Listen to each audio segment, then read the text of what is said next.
एक ऐसा एग्जाम है जहां पे सारे क्वेश्चन प्रीवियस ईयर के आते हैं, तो आज हम कंप्लीट करने वाले हैं संपूर्ण विकास यानी कि संपूर्ण बाल विकास, यानी कि अभी तक जितने क्वेश्चन आए हैं बाल विकास में उन सभी को आज हम कंप्लीट करने वाले हैं।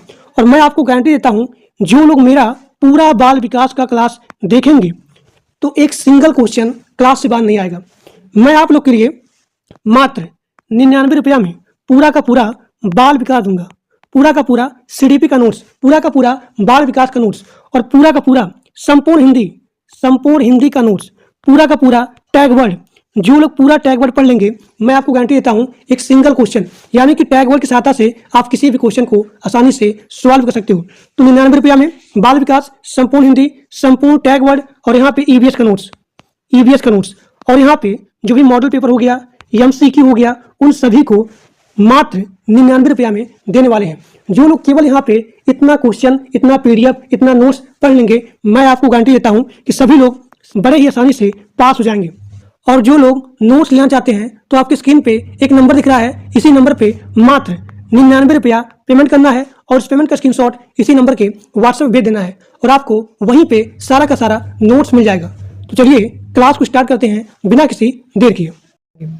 ये सारे क्वेश्चन बहुत इंपॉर्टेंट हैं and these are question are multiple time repeated in your previous paper, so everyone watch full video without any skip।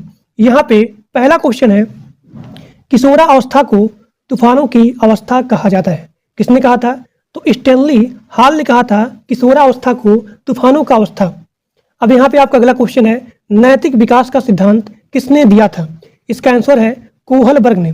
अब देखिए, अगर हम लोग ट्रिक के साथ याद करें तो जब आपका मन, जब आप मोरल हो, नैतिक हो, तो आप कितने भी बड़े बड़े प्रॉब्लम को आसानी से हल कर सकते हो, यानी कि कोहलबर्ग। ठीक। अब यहाँ पे आपका अगला क्वेश्चन है, बाल विकास का उद्देश्य क्या है? तो बाल विकास का उद्देश्य होता है सर्वांगीण डेवलपमेंट करना, सर्वांगीण विकास करना। अब यहाँ देखिए चौथा क्वेश्चन, मूल प्रवृत्ति का सिद्धांत किसने दिया था? तो मूल प्रवृत्ति का सिद्धांत दिया था मैकडूगल ने। मूल प्रवृत्ति का सिद्धांत किसने दिया था? मैकडूगल ने। मैं एक क्वेश्चन को कम से कम 2 बार 3 बार बोलूंगा ताकि आपको इसी क्लास में सारे क्वेश्चन का आंसर आसानी से याद हो जाए। मन की उत्तेजित दशा, क्रोध, खुशी आदि को क्या कहते हैं? तो इसको कहते हैं संवेग। मन की उत्तेजित दशा, क्रोध, खुशी, इनको बोला जाता है संवेग। अब यहाँ पे आपका अगला क्वेश्चन है, आवश्यकता का पद सोपान सिद्धांत किसने दिया था? तो आवश्यकता का पद सोपान सिद्धांत दिया था अब्राहिम मैस्लो। बुद्धि का सामान्य व विशिष्ट सिद्धांत किसने दिया था? तो स्पीयरमैन ने। बुद्धि का सामान्य व विशिष्ट सिद्धांत दिया था स्पीयरमैन ने। अब यहाँ पे आपका अगला क्वेश्चन है, सीखने के सिद्धांत को किसने दिया था? यानी कि सीखने का सिद्धांत किसने दिया था? तो थॉर्नडाइक ने दिया था सीखने का सिद्धांत दिया था थॉर्नडाइक। अब यहाँ पे आपका अगला क्वेश्चन है, मानव में अस्थायी परिवर्तन को क्या कहा जाता है? मानव में अस्थायी परिवर्तन को कहा जाता है अधिगम। अब यहाँ पे आपका अगला क्वेश्चन है, खेल पद्धति के जनक किसे माना जाता है? तो खेल पद्धति के जनक को माना जाता है हेनरी कुक। ह्यूरिस्टिक पद्धति है, इसके जनक कौन है? तो इसके जनक आते हैं आर्मस्ट्रांग। प्रोजेक्ट पद्धति के जनक कौन है? तो प्रोजेक्ट पद्धति के जनक हैं विलियम हर्ड किलपैट्रिक। वह कौन सी विधि होती है जिसमें सबसे पहले उदाहरण बताया जाता है, उसके बाद नियम बताया जाता है? उसे बोलते हैं आगमन विधि। आगमन विधि में सबसे पहले आप बताएंगे उदाहरण, उसके बाद आप नियम को बताते हैं। अब यहाँ पे आपका अगला क्वेश्चन है, वह कौन सी विधि है जिसमें पहले नियम बताया जाता है उसके बाद उदाहरण? तो उसे बोलते हैं निगमन विधि। ये दोनों क्वेश्चन बहुत इंपॉर्टेंट है। एक बार फिर से बोलता हूं, वह कौन सी विधि है जिसमें सबसे पहले उदाहरण उसके बाद नियम? उसे बोलेंगे आगमन। ठीक। और अगर आप इसको उल्टा करोगे, सबसे पहले नियम उसके बाद उदाहरण, उसे बोलेंगे निगमन विधि में सबसे पहले नियम आता है, उसके बाद उदाहरण आता है। अब यहाँ पे आपका अगला क्वेश्चन है, क्वेश्चन नंबर 15, देखो सुनो और समझो किस विधि पर आधारित है? इसे बोलते हैं प्रदर्शन विधि। एक बार फिर से बोलूंगा, प्रदर्शन विधि में देखो, सुनो और समझना होता है। पहले आप देखेंगे, उसके बाद सुनेंगे और उसके बाद समझेंगे। इसे बोलते हैं प्रदर्शन विधि। प्रदर्शन विधि। अब यहाँ पे आपका अगला क्वेश्चन है, देखो, सुनो और बोलो। देखो, सुनो और बोलो किस विधि पर आधारित है? इसे बोलते हैं प्रयोगात्मक विधि। यहाँ देखिए, इसमें क्या था, देखो, सुनो और समझो, यानी कि देखो, सुनो और समझो। आपको पहले देखना है, सुनना है, उसके बाद समझना है, उसे बोलेंगे प्रदर्शन। लेकिन अगर यहाँ पे पूछा जाए देखो, सुनो और बोलो, यानी कि आप यहाँ पे करेंगे प्रयोगात्मक विधि। देखना है, सुनना है, उसके बाद बोलना है। अब यहाँ पे आपका अगला क्वेश्चन है, किस विधि में शिक्षण सूत्र का प्रयोग होता है? किस विधि में शिक्षण सूत्र का प्रयोग होता है? उसे बोलेंगे आगमन विधि। आगमन विधि में शिक्षण सूत्र का प्रयोग होता है। आगमन विधि किसे कहते हैं बताइए? जो लोग कमेंट में, जो लोग यहाँ पे लाइव देख रहे हैं, वो लोग बताएंगे कि आगमन विधि किसे कहते हैं। आगमन विधि में क्या होता है? अगला क्वेश्चन, करके सीखने।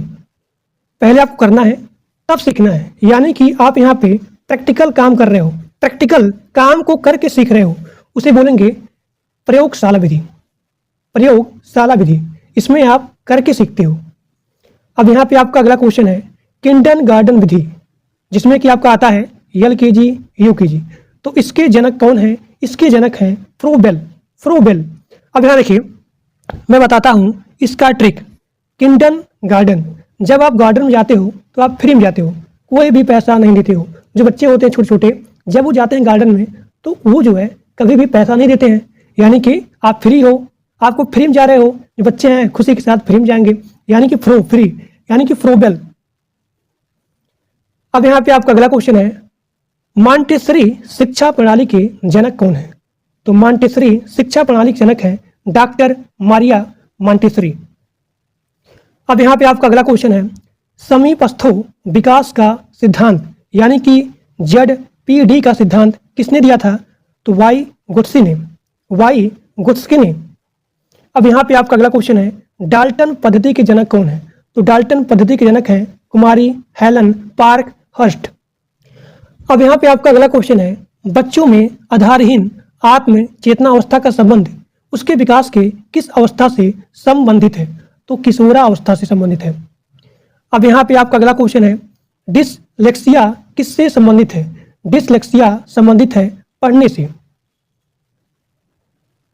अब यहाँ पे आपका अगला क्वेश्चन है, श्यामपट्ट को शिक्षण साधन सामग्री के किस समूह में अंतर्मुक्त किया जा सकता है? तो श्यामपट्ट को शिक्षण साधन सामग्री के दृश्य साधन में अंतर्मुक्त किया जा सकता है। अब यहाँ पे आपका अगला क्वेश्चन है, व्यक्तित्व एवं बुद्धि में वंशानुक्रम क्या होती है? तो नाम मात्र की भूमिका होती है। श्यामपट्ट पर लिखते समय सबसे महत्वपूर्ण क्या है? अच्छी लिखावट। अच्छी लिखावट। अगला क्वेश्चन, बुद्धि का तरल मोजेक मॉडल किसने दिया था? बुद्धि का तरल मोजेक मॉडल दिया था कैटल ने। अगला क्वेश्चन, वाई गुट्स्की ने बालकों के विकास के लिए कौन सा सिद्धांत दिया था? एक बार क्वेश्चन आया था कि वाई गुट्स्की ने बालकों के विकास के लिए कौन सा सिद्धांत दिया था? तो उसमें जो है सामाजिक सांस्कृतिक सिद्धांत, ये वाला ऑप्शन नहीं था, उसमें था संज्ञानात्मक विकास। अब बहुत लोग यहाँ पे डाउट हो गए कि ये क्वेश्चन जो है इसने गलत बताया है, जबकि प्रीवियस पेपर का था उसमें ऑप्शन था केवल संज्ञानात्मक विकास, उसमें सामाजिक सांस्कृतिक सिद्धांत ये जो है ऑप्शन नहीं था। तो बहुत लोग यहाँ पे गलत ऑप्शन टिक करके आए थे। देखिए, इसका जो भी सही आंसर होगा वो होगा सामाजिक सांस्कृतिक सिद्धांत। लेकिन सामाजिक सांस्कृतिक सिद्धांत से क्या होगा? इसी के अनुसार जो है आपका मानसिक विकास होता है, यानी कि जो इन्होंने सिद्धांत दिया था वो दिया था सोशियो कल्चर थ्योरी, यानी कि सामाजिक सांस्कृतिक सिद्धांत। इसमें क्या होता है? संज्ञानात्मक यानी कि मानसिक विकास होता है, जिसके फलस्वरूप सामाजिक अंतःक्रियाओं सांस्कृतिक एवं भाषा के माध्यम से होता है। तो इन्होंने दिया था सामाजिक सांस्कृतिक सिद्धांत। अगला क्वेश्चन आपका है, वाई गुट्स्की ने संज्ञानात्मक विकास का सिद्धांत और किस नाम से जाना जाता है? तो वाई गुट्स्की का जो भी यहाँ पे संज्ञानात्मक विकास है वो जाना जाता है सामाजिक सांस्कृतिक सिद्धांत के नाम से। अब यहाँ पे आपका अगला क्वेश्चन है, संज्ञानात्मक विकास का सिद्धांत कितने विद्वानों ने दिया था? तो संज्ञानात्मक विकास 3 विद्वानों ने दिया था। पहला आपका है जीन पियाजे, दूसरा आपका है ब्रूनर और तीसरा है वाइगोत्स्की। ठीक, एक बार फिर से बोलता हूं, संज्ञानात्मक यानी कि मानसिक विकास का सिद्धांत कितने विद्वानों ने दिया था? तो इसका आंसर होगा 3 विद्वानों ने दिया था, जिसका नाम है पहला जीन पियाजे, दूसरा है ब्रूनर और यहाँ पे तीसरा है वाइगोत्स्की। अगला क्वेश्चन, वाइगोत्स्की के अनुसार बालकों का संज्ञानात्मक विकास किसके द्वारा संभव है? तो अधिगम के द्वारा। अब यहाँ देखिए, अधिगम का मतलब क्या होता है? अधिगम का मतलब होता है सीखना। अपनी चारों तरफ जो आप देख करके सीखते हो, या फिर अपने समाज में, या फिर अपनी चारों तरफ देख करके जो भी यहाँ पे आप अपने अंदर ग्रहण करते हो, उसे बोलते हैं अधिगम, यानी कि सीखना, लर्न करना। तो इसका आंसर हो जाएगा अधिगम। अब यहाँ पे आपका अगला क्वेश्चन है, बालक का सामाजिकरण कब प्रारंभ होता है? तो बालक का सामाजिकरण प्रारंभ होता है 0 से 5 वर्ष की अवस्था में। इसे बोलते हैं शैशव अवस्था। अब देखिए, अब यहाँ पे आपका अगला क्वेश्चन है, सामाजिकरण में बालक सबसे पहले किसको पहचानता है? इसका आंसर हो जाएगा अपनी माँ को। अगला क्वेश्चन, बालक का सामाजिकरण कब पूर्ण होता है? इसका आंसर हो जाएगा किशोरावस्था में। बालक के गिरोह की अवस्था कौन सी कहलाती है? बाल्यावस्था। अब यहाँ पे आपका अगला क्वेश्चन है, बालक में नकारात्मक सोच कौन सी अवस्था में उत्पन्न होता है? तो नकारात्मक सोच होता है उत्पन्न किशोरावस्था में। अगला क्वेश्चन, सामाजिक अधिगम का सिद्धांत किसने दिया था? सामाजिक अधिगम का सिद्धांत दिया था अल्बर्ट बंडूरा ने। अगला क्वेश्चन, स्कीमा सिद्धांत के जनक कौन है? स्कीमा सिद्धांत के जनक हैं जीन पियाजे। कोलहर किस संप्रदाय के समर्थक थे? तो कोलहर जो है संज्ञानवादी संप्रदाय के समर्थक थे। मनुष्य एक सामाजिक प्राणी है, यह किसने कहा था? तो अरस्तु ने कहा था। अरस्तु ने कहा था कि मनुष्य एक सामाजिक प्राणी है। अब यहाँ पे आपका अगला क्वेश्चन है, जो कि बहुत ही ज़्यादा इंपॉर्टेंट है। जीन पियाजे ने संज्ञानात्मक विकास को ध्यान में रखते हुए बालक की कितनी अवस्थाएं बताई हैं? तो 4 अवस्थाएं बताई हैं। कभी कभी एग्जाम में आता है इसका क्रम। तो सबसे पहले होगा संवेदिक पेशी अवस्था, उसके बाद पूर्व संक्रियात्मक अवस्था, उसके बाद मूर्त संक्रियात्मक अवस्था और उसके बाद होता है अमूर्त।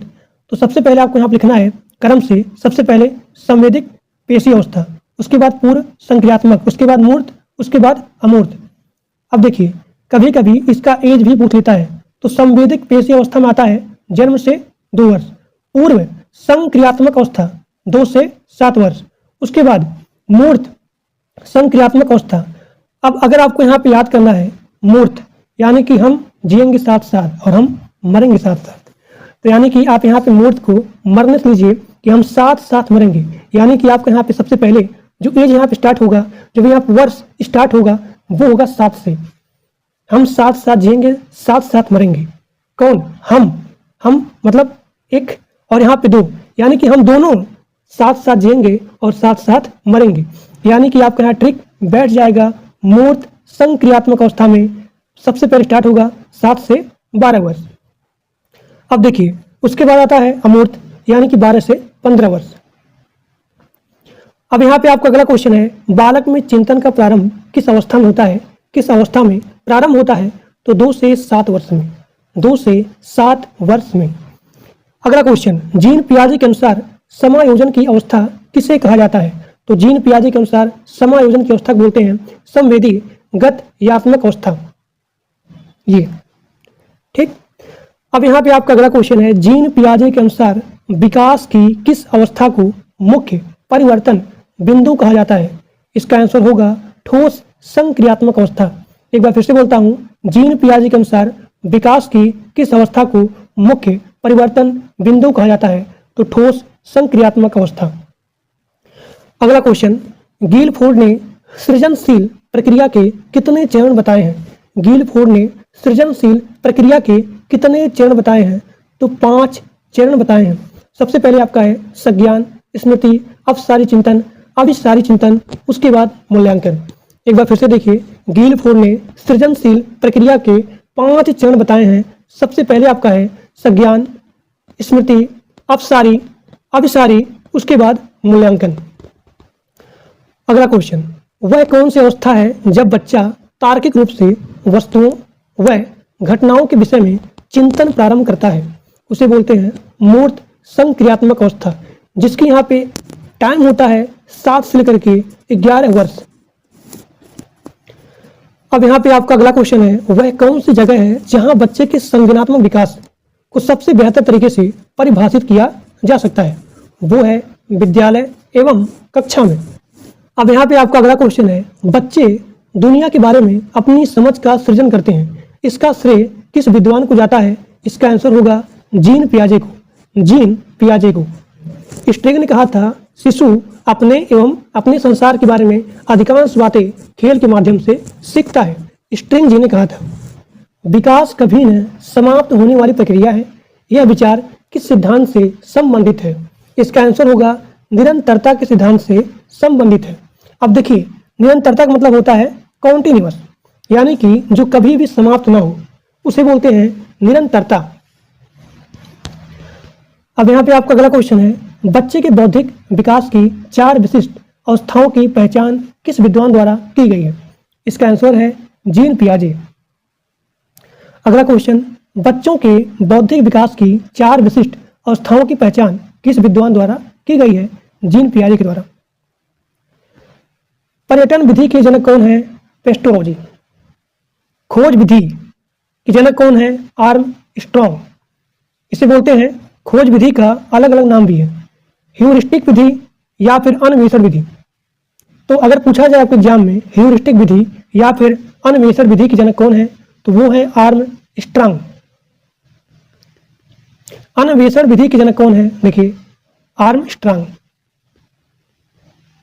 पढ़ाने की सबसे अच्छी कौन सी विधि होती है? तो पढ़ाने की सबसे अच्छी प्रोजेक्ट विधि होती है। परियोजना विधि के जनक कौन है? किलपैट्रिक। परियोजना विधि के जनक हैं किलपैट्रिक। सूक्ष्म शिक्षण के जनक कौन होते हैं? अब देखिए, ये है हिंदी शब्द।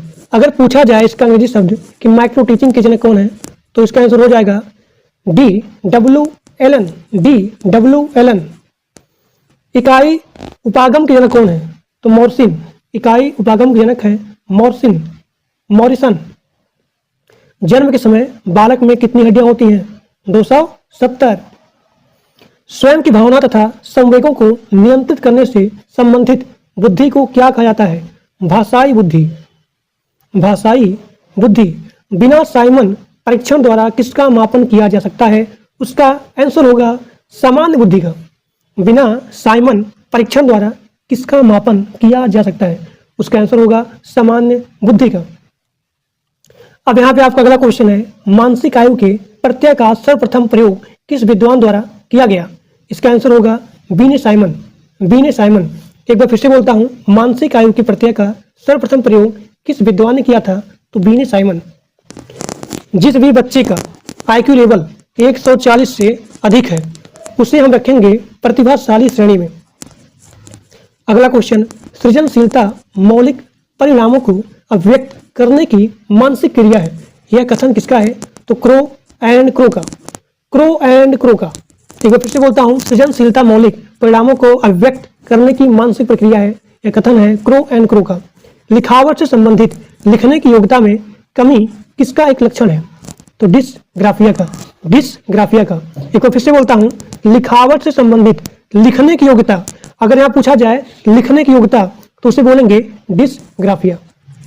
अगर पूछा जाए शब्दों के अक्षरों में क्रम को पढ़ने में कठिनाइयों का अनुभव करना, या फिर अगर यहाँ पूछा जाए माइंड से रिलेटेड यानी कि स्मृति से रिलेटेड, तो ये आपका आएगा डिसलेक्सिया से। अगर पूछा जाए लिखावट के बारे में, लिखावट में कमी आना यानी कि लिखावट से संबंधित लिखने की योग्यता में कमी आना, तो वो आपका होगा डिसग्राफिया। अगर यहाँ पे पढ़ने में दिक्कत आती है, तो ये आपका हो गया डिसलेक्सिया। तो डिस्थीमिया में गंभीर तनाव की अवस्था होती है। गंभीर तनाव की अवस्था होती है। अगला क्वेश्चन, गणित को समझने की आवश्यकता, उसे क्या बोलते हैं? डिसकैलकुलिया।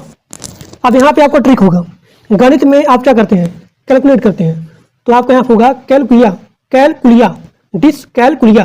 डिसकैलकुलिया। डिसकैलकुलिया में क्या होता है? गणित को समझने में यहाँ भी प्रॉब्लम होती है, तो उसे बोलते हैं डिसकैलकुलिया। डिसग्राफिया में क्या होता है? डिसग्राफिया में मैंने आपको बताया, इसमें लिखने में प्रॉब्लम आती है। ठीक। डिसलेक्सिया किससे संबंधित है? तो पठन विकार से, यानी कि पढ़ने में प्रॉब्लम आती है, उसे बोलते हैं डिसलेक्सिया। और अगर मैं आपसे पूछूं गंभीर तनाव की अवस्था, उसे क्या बोलेंगे? बताइए। अगला क्वेश्चन, निम्नलिखित में से मौखिक रूप से सीखने की कमी, यानी कि अगर आपको मैं मौखिक रूप समझाऊं और अगर आपको उसमें प्रॉब्लम आती है, उसे बोलते हैं अफेजिया। तो निम्नलिखित में से, यहाँ पे बहुत सारे ऑप्शन दिए गए थे, उसमें पूछा गया था कि निम्नलिखित में से मौखिक रूप से सीखने में असक्षमता कौन सी है? उसे बोलते हैं अफेजिया। क्षेत्र सिद्धांत का जनक किसे कहा जाता है?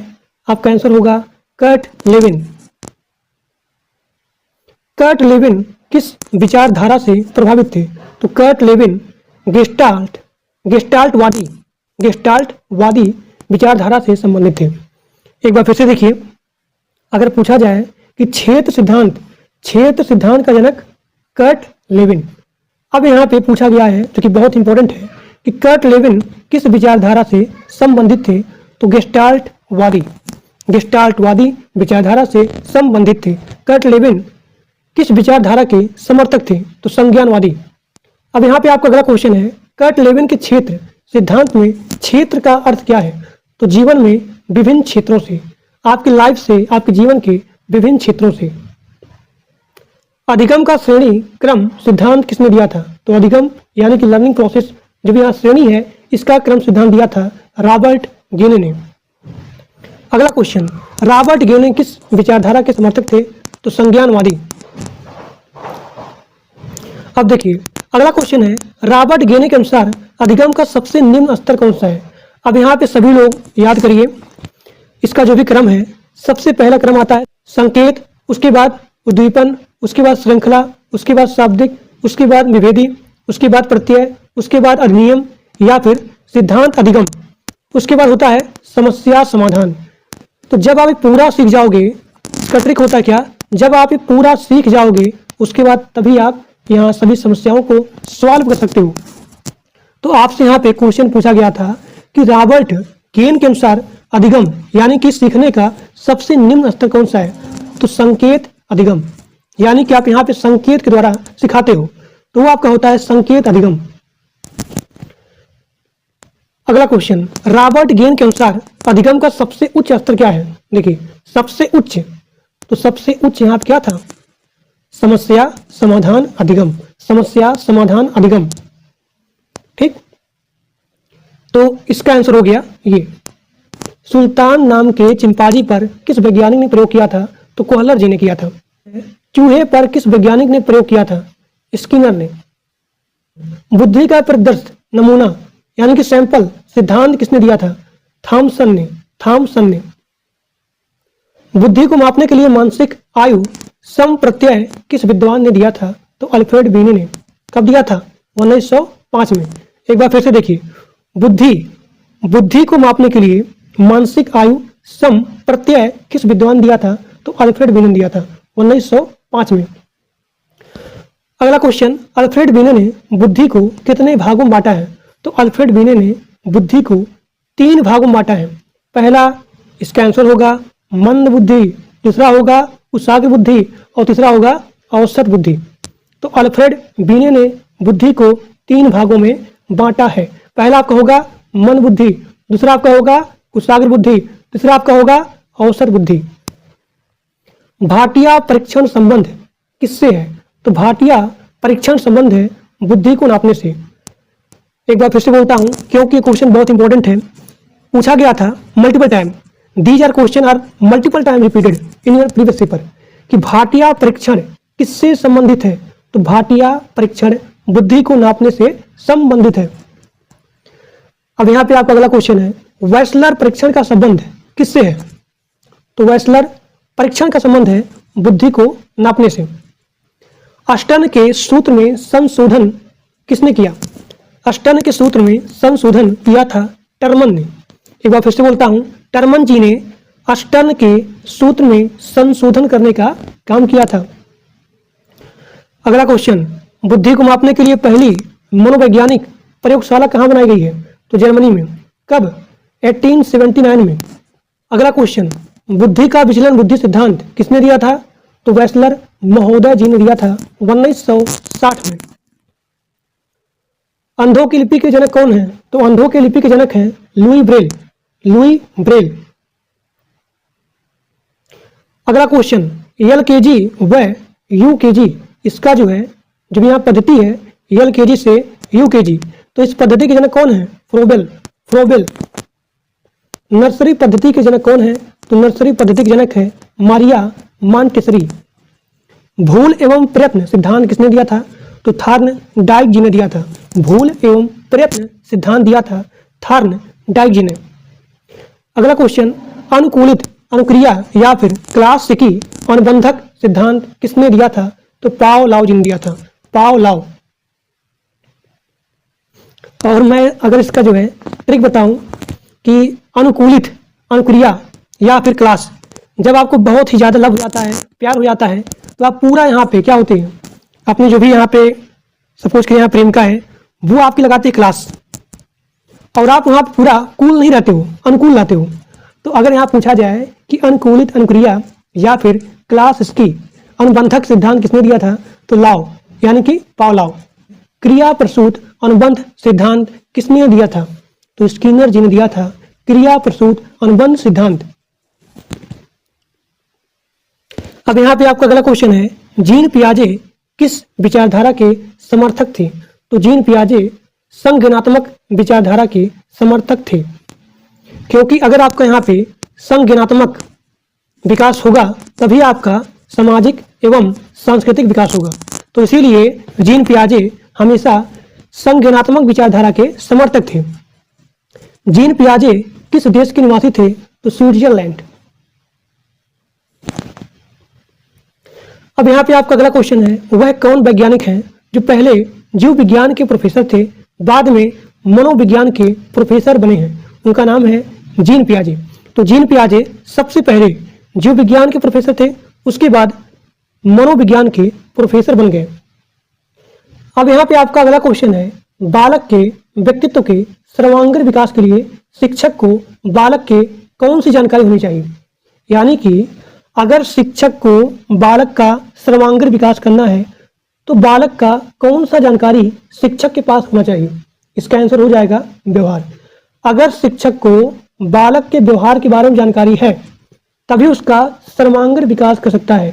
सर्वांगीण विकास कहने का मतलब क्या हुआ कि बच्चे का मानसिक विकास करना, बच्चे का सामाजिक विकास करना, बच्चे का सांस्कृतिक विकास करना, इसे बोलते हैं सर्वांगीण विकास करना। यानी कि मानसिक विकास, यानी कि सामाजिक विकास, यानी कि यहाँ पे आपको हो गया सांस्कृतिक विकास। तो बालक का सर्वांगीण विकास कब होगा? जब शिक्षक को बच्चे के व्यवहार के बारे में जानकारी होगी। अगला क्वेश्चन, बच्चे फिल्मों में दिखाए गए हिंसात्मक व्यवहार को सीख सकते हैं, यह निष्कर्ष किस मनोवैज्ञानिक द्वारा किए गए कार्य पर आधारित है? इसका आंसर हो जाएगा एल्बर्ट बंडुरा। एल्बर्ट बंडुरा जो है मनोवैज्ञानिक, उन्होंने बताया कि बच्चे फिल्म में दिखाए गए हिंसात्मक व्यवहार को सीख सकते हैं। समाजीकरण का अर्थ क्या होता है? समाजीकरण का अर्थ होता है समाज में समायोजित होना, समाज में घुल मिल जाना, समाज में समायोजित होना, उसे कहते हैं समाजीकरण। सबसे अधिक गहन और जटिल समाजीकरण कौन सी अवस्था होती है? सबसे अधिक गहन और जटिल समाजीकरण कौन सी अवस्था होती है? उसे बोलते हैं किशोरावस्था के दौरान। किशोरावस्था के दौरान शिशु में सबसे अधिक गहन और जटिल समाजीकरण होती है। अपनी कक्षा के बच्चों में समाजीकरण की प्रक्रिया को तेज करने के लिए शिक्षक को अपना बर्ताव कौन सा रखना चाहिए? तो प्रेम भाव से, स्नेह एवं सहानुभूतिपूर्ण। अगला क्वेश्चन, समाजीकरण की प्रक्रिया में अनुकरण को उपयोगी तथा विकासात्मक बनाने के लिए आवश्यक तत्व कौन सा है? तो परिवार एवं पड़ोस। कोहल वर्ग के अनुसार सही और गलत, कोहल वर्ग के अनुसार सही और गलत के प्रश्नों के बारे में निर्णय लेने में शामिल चिंतन प्रक्रिया को कहा जाता है नैतिक तर्कणा। पियाजे के अनुसार संज्ञानात्मक विकास के लिए किस चरण पर बच्चा वस्तु अस्थायित्व को प्रदर्शित करता है? इसका आंसर हो जाएगा मूर्त संक्रियात्मक अवस्था। वह स्तर जिसमें बच्चा किसी वस्तु एवं घटना के बारे में तार्किक रूप से सोचना शुरू करता है उसे बोलते हैं पूर्व क्रियात्मक अवस्था। अधिगम कितने प्रकार के होते हैं? अधिगम अंतरण कितने प्रकार के होते हैं? तो पहला आपका हो गया धनात्मक, शून्यात्मक और तीसरा आपका है ऋणात्मक, यानी कि प्लस, जीरो और यहाँ पे ऋण। तो अधिगम अंतरण 3 प्रकार के होते हैं, धनात्मक, शून्यात्मक और यहाँ पे ऋणात्मक। धनात्मक अंतरण कितने प्रकार के होते हैं? 3 प्रकार के। पहला क्षैतिज, उसके बाद ऊर्ध्वज यानी कि लंबवत और उसके बाद द्विपार्श्विक। गणित संबंधी देखिए, गणित में आप क्या करते हो? कैलकुलेट करते हो, यानी कि डिसकैलकुलिया। पठन में यानी कि पढ़ने में अगर यहाँ पे असमर्थता है उसे बोलते हैं डिसलेक्सिया। लिखने में अब यहाँ देखिए बहुत सारे लोगों का डाउट होता है पढ़ने में लिखने में क्या होता है, कौन सा विकार होता है। तो पढ़ने संबंधी में डिसलेक्सिया और यहाँ पे लिखने में तो आप यहाँ ट्रिक देखिए, यहाँ लास्ट में ग्राफ, यानी कि अगर आप अच्छा आपका ग्राफ होगा, जैसे कि अगर मुझे लिखना है रह, तो अगर मैं इसको अच्छे से हमें ग्राफ करने आता है तो मैं सही से लिख लूँगा। तो जहाँ भी लिखने हैं यानी कि तुरंत आप यहाँ अपने माइंड में नोट करिए ग्राफ, यानी कि डिसग्राफिया। और अगर यहाँ पढ़ने में तो यहाँ पे लेक्सिया। लैक मतलब कमी है, किसमें कमी है? पढ़ने में, तो dyslexia. So the are trick for learn पढ़ने एंड लिखने। अब यहाँ देखिए, अगर यहाँ पूछा जाए कि लिखना, पढ़ना और बोलना संबंधित विकारों को क्या कहा जाता है, तो डिसप्रैक्सिया।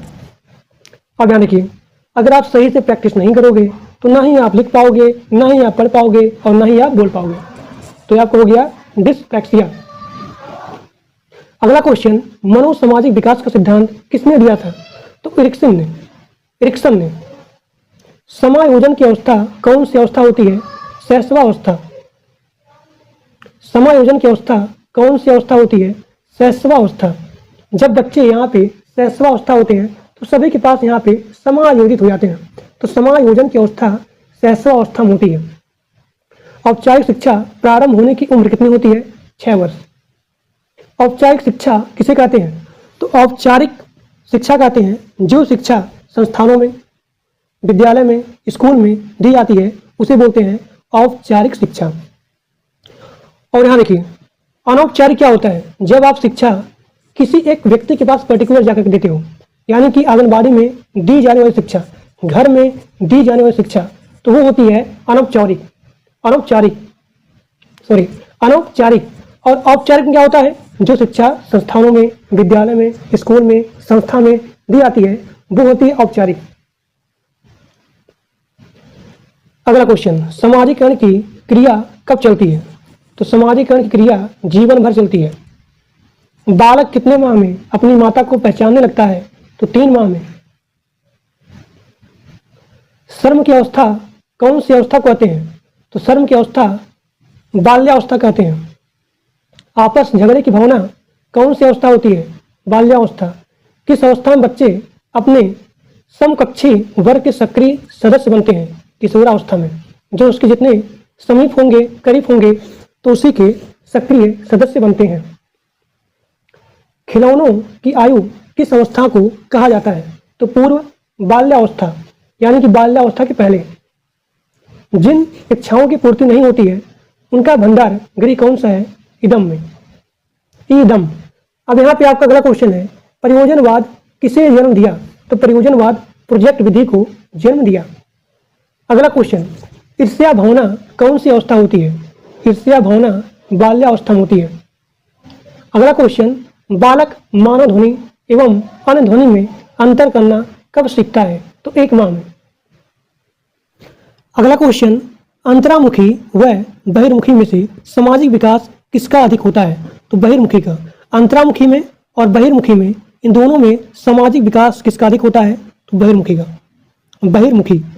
इरिक्सन ने अपने मनोसामाजिक सिद्धांत में जीवन काल को कितने अवस्था में बांटा है?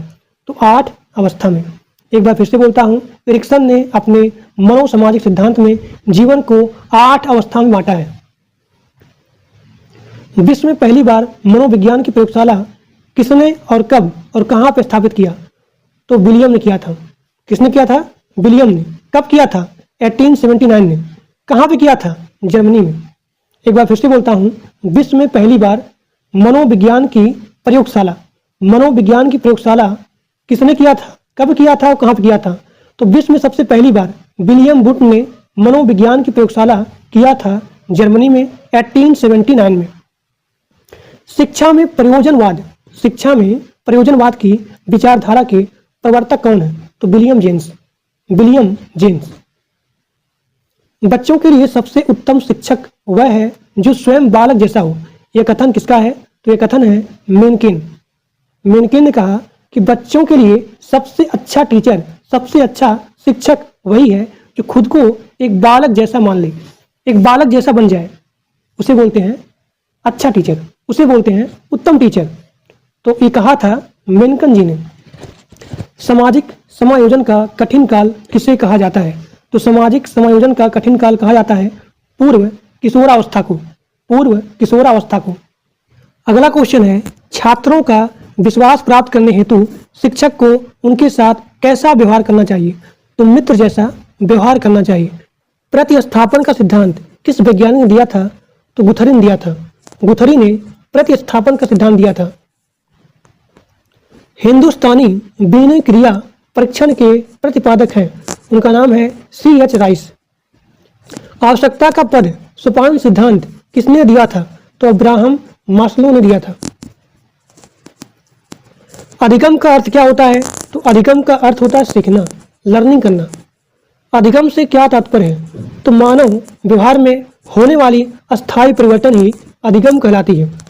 यानी कि अपने चारों तरफ से या फिर सीखने से या फिर अपने अंदर ग्रहण करने से आपके अंदर जो परिवर्तन होता है उसे बोलते हैं अधिगम। तो अधिगम का मतलब होता है सीखना, लर्निंग करना। तो मानव व्यवहार में होने वाली अस्थायी परिवर्तन को ही अधिगम कहा जाता है। अधिगम पूर्ण कब होगा? तो मानव व्यवहार में अस्थायी परिवर्तन हो जाए तब यहाँ पे अधिगम पूर्ण हो जाएगा। संज्ञान किसे कहते हैं? किसी ज्ञान को ग्रहण करना ही संज्ञान होता है। किसी ज्ञान को ग्रहण करना ही संज्ञान होता है। व्यवहारवादी मनोविज्ञान के जनक कौन है? तो व्यवहारवादी मनोविज्ञान के जनक हैं वाटसन। आधुनिक मनोविज्ञान के जनक कौन है? तो विलियम जेम्स। आधुनिक मनोविज्ञान के जनक कौन है? William James. अगला क्वेश्चन, मनोविज्ञान में एक होता है मनोविश्लेषण करना, यानी कि पूरे मन को एनालिसिस करना। तो मनोविश्लेषण मनोविज्ञान के जनक कौन है? इसका आंसर होगा सिगमंड फ्राइड। बुद्धि के परिणामों के आधार पर सामान्य संभावना वक्र किसने प्रस्तुत किया था? टर्मन ने। बुद्धि के परिणामों के आधार पर सामान्य संभावना वक्र टर्मन ने प्रस्तुत किया था। अगला क्वेश्चन, प्रगतिशील शिक्षा के जनक कौन है? तो जॉन डेवी। अब यहाँ पे आपका अगला क्वेश्चन है, प्रोजेक्ट विधि के जनक कौन है? इसका आंसर हो जाएगा किलपैट्रिक और John Dewey. So these are the most important and multiple time repeated in your previous paper.